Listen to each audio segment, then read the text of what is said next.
Yeah. Good afternoon. It is time to start with our press conference with the Prime Minister of Estonia, Kristen Michal, and the President of the European Commission, Ursula von der Leyen. First up, Estonian Prime Minister. Kristen, please. Thank you, Carlos. Dear Ursula, dear journalists, I'm very glad to welcome you to Ämari Air Base. Ursula said that she has been here also previously as a Minister of Defense, so I'm very glad to have you here. So warm welcome to Estonia.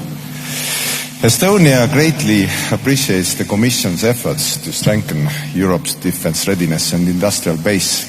For many years, defense was not seen as core EU responsibility. But today, bold and necessary decisions are being made. The EU has a crucial role in helping achieving NATO capability targets. A good example is the Safe Loan Instrument. For the next 4 years, Estonia will raise its defense spending over 5% of GDP. To cover our needs, we plan to borrow up to 3.6 billion euros from SAFE. The same ambition was clear in MFF's proposal. It's encouraging to see a significant boost in EU funding for defense, cross-border connectivity and military mobility. However, we must speed up our efforts now. The security situation is not getting better. We need to be ready for more innovative solutions and support those who are investing a great deal into collective defense. Dear Ursula, your visit to our region is very well timed.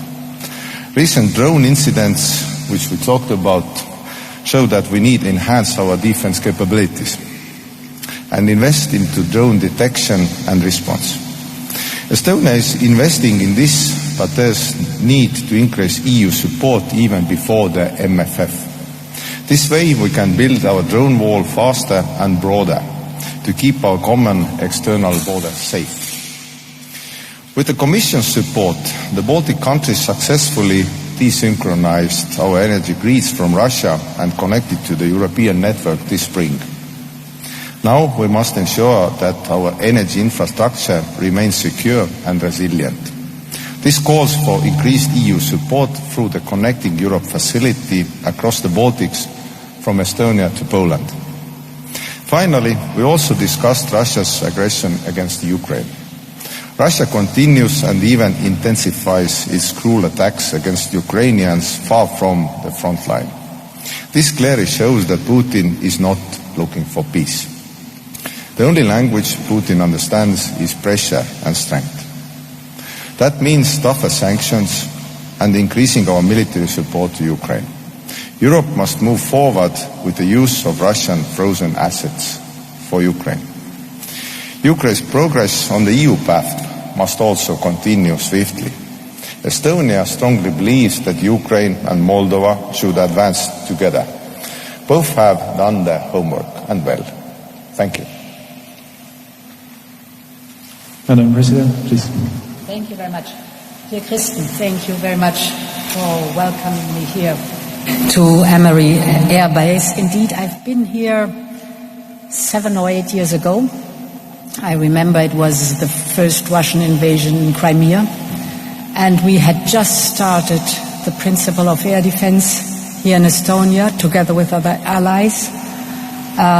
It's for me very impressive to see how much infrastructure has been added since then. So Ämari plays a key role in Europe's rapidly evolving defense infrastructure, and congratulations for what you have built up here. Dear Kristen, the risks that Estonia has long warned us about what Russia is concerned have now materialized. We see Russia's brutal war against Ukraine, and it is very obvious, and that's your daily experience, that Putin will not stop. And this is why it is so crucial and paramount that we are consistent in our support, ironclad support for Ukraine, and that we care for our own defense posture. So we will continue to provide vital political, economic and military support to our brave neighbor. We are tightening the sanctions against Russia, specifically on the Shadow Fleet. We had an intense discussion about the shadow fleet, and we have seen that we have to work on further options, building on the experience that you have here in Estonia with the shadow fleet, and the Finns have also with the shadow fleet. So we want to draw on your experience and tighten and sharpen the sanctions against the shadow fleet. We are also advancing the work on the use of the Russian frozen assets, because it's clear that the predator has to pay for what he did. At the same time, as you described, we are observing that Russia and its proxies are testing our resilience. They are probing our vulnerabilities, specifically in the Baltic airspace and at sea. And it was very insightful what you described here from your daily experience that you have. So it's for me very clear also that we have to have a new approach to the new strategic importance of the Baltic Sea. We have to raise the attention what the strategic importance of the Baltic Sea is concerned. Against this backdrop, we have to strengthen Ukraine's defense on one side, and we must take greater responsibility for our own defense posture. And this is the logic behind the 800 billion euro defense industrial plan that we have launched. 150 billion of it is the SAFE instrument, a joint procurement instrument. With SAFE, we are producing the capability that Europe needs most. So whether we're speaking of drones and missiles or cyber defense or the whole space dimension, with SAFE, we will work, for example, on a comprehensive European air shield, not only to protect our airspace, but also as a strong symbol of European unity in defense. 19 member states have signed up for SAFE by now. Estonia is part of them, and I'm very happy that I can say that we have full subscription now for the 150 billion euros of SAFE, joint procurement to improve our own defense posture with joint European projects, but also to, for example, invest in the Ukrainian defense industrial base. The options are here on the table. Member states have indicated that they will also use the SAFE instrument to support the Ukrainian defense industry, and I think this is a win-win situation, because on one hand, for example, we can invest in the drone production to improve our own posture what drones are concerned. On the other hand, this creates also additional revenue for Ukraine through the European Union. Dear Kristen, Estonia is already among NATO's top defense spenders relative to GDP. It's at 5%, if I'm correct. On top of this, you have asked for budget flexibility to boost spending, defense spending, under the National Escape Clause. 15 member states have done the same, so we are rapidly investing more, we are investing better, and we are investing European. Now, if I look forward, there are three different main tasks we have to work on. The first is indeed our own European defense posture. In October at the European Council in Denmark, the informal European Council, the Commission will present the roadmap for Readiness 2030, where we analyze the gaps that we have and how to fill them. And our aim is that by 2030 we have significantly filled all gaps that we have identified today. The second parallel path is, of course, that we strengthen Ukraine's defense posture. And the third element is for the long term. It is our long-term new modern European budget that the Commission has just proposed. Here we put a strong focus on defense. We are increasing by 5-fold the defense investment in the proposal and 10-fold military mobility. And Estonia knows very well how important not only the investment in defense is, but also the investment in military mobility. Thank you very much. Thank you, and I believe we still have time for 2 questions. So before you ask the question, please tell your name, the media outlet you're representing, and to whom the question is directed. First up, Marianne, please. To both leaders, U.S. President Donald Trump has said that Europe should take the lead role in giving Ukraine security guarantees, but how much help can we realistically get from Americans, and is it enough for deterrence? And from that stems another question as well. How far have we actually come in Europe to reach a consensus in actually using Russian assets to rebuild Ukraine after war? Thank you. So, yes, thank you. Indeed, Ukraine's security is also European security, and therefore it's only natural that we're taking the lead in the security guarantees. First of all, there are different dimensions when we speak about security guarantees. First of all, the strongest security guarantee for Ukraine is a strong, well-equipped, well-financed Ukrainian army. The Ukrainian soldiers are battlefield experienced, they are highly motivated, they need equipment not only today but in the long term, and they need good salaries. So first task for us is to make sure that there's a strong Ukrainian army as a first line of defense.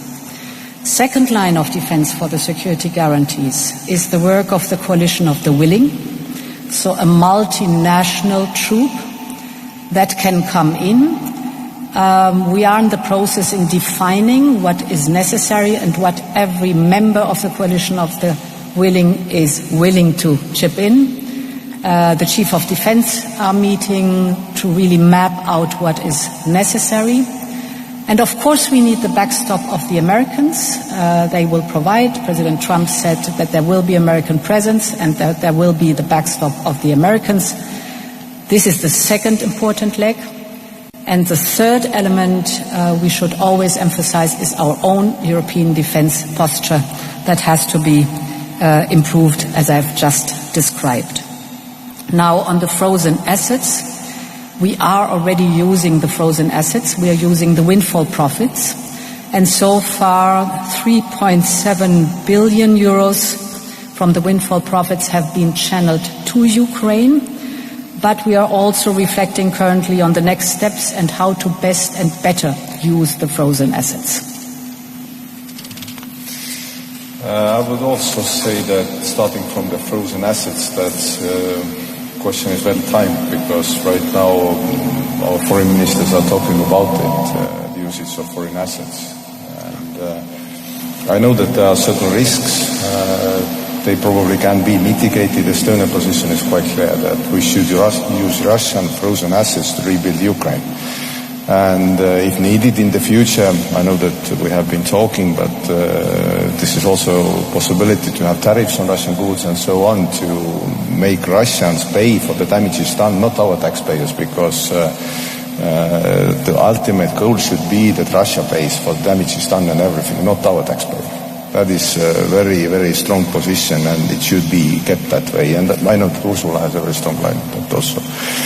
And the second one is with the states and President Trump's security guarantees. I would say that the meeting in Washington and all the messages given, these were absolutely positive, because the states' willingness to participate in backstop or whatever we like to call it in providing security guarantees to Ukraine.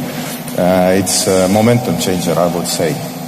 Yes, it's not exact how it works, but everybody's still in the planning. But the message already that President Trump, United States, we have drawn a strong transatlantic bond with the European Union and Europe. That means a lot to Ukraine, to Europe, also to the States, and also push to Russia. Because, as I said in my notes, that we have a very strong notion about that. And our meeting also, we talked about it with Ursula, that we have no illusions. Russia can be stopped only by force, only by unitedness, force. Nothing else. Politeness for them is weakness, so they will exploit it. So sanctions, which they say aren't working, but they don't like, probably is the first thing. And second thing is united work with also transatlantic bond, and Europe is quite well working. I would say Europe is stronger than it was 6 months or 1 year back. So thank you. Thank you. No one seems to be stopping me, so also second question, please, Evelyn. Okay. Evelyn Kalder from Estonian newspaper news portal Postimees. I have heard a rumor that the United Kingdom may want to stop training Ukrainian soldiers under Operation Interflux.